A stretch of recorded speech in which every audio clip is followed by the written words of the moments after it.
If you've ever worked with a conventional network shared drive, you know that once a file is deleted, it's gone. There's no easy way to get it back.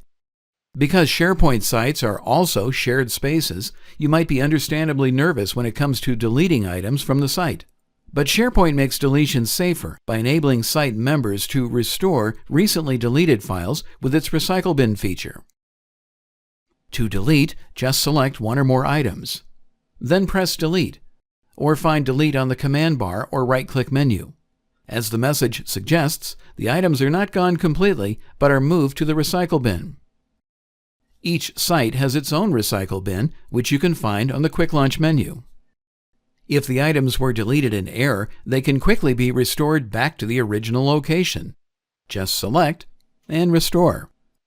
The same applies to list items. Select the items to remove.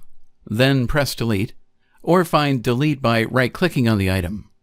Like files, list items are also sent to the Recycle Bin. Keep in mind, items in the Recycle Bin are removed automatically after a predetermined time, usually 30 days. Like files and folders, list items may also be restored right back to the original SharePoint list. The Recycle Bin is good temporary insurance against accidental deletion, and should encourage you to help keep the site organized and free of outdated information.